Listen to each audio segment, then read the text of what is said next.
So I'm working on a gaming concept for like a computer game or PS5 or whatever, and I've been working on this idea that what if the BRIC nations, they took out all the satellites in the world and had like one night of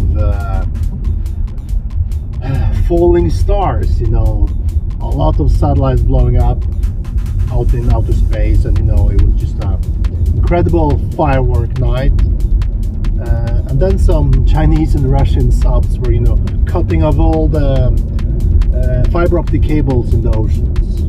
What would then happen? And then, you know, you could make this great first-person player where, you know, you had to play through all these different battles, and maybe would use tactical nukes, and you know, it would be like a very different world without all this high-tech gear that's running on GPS and all this satellite technology, and that wouldn't be effective because it would all be taken out. So you have to rely more on old technologies, which is normally the best option for a computer game. Because if you played some of these future games, I don't like them so much. I mean, I'm not saying it's anything wrong with, let's say, Battlefield, the modern version of Battlefield, but then you have this really old version, and they had to make it a little bit more modern, so the shooting experience would be better. But I think this is a way of like making a story where you have a game that is for now, or actually for the future, but you have to go back in time because of this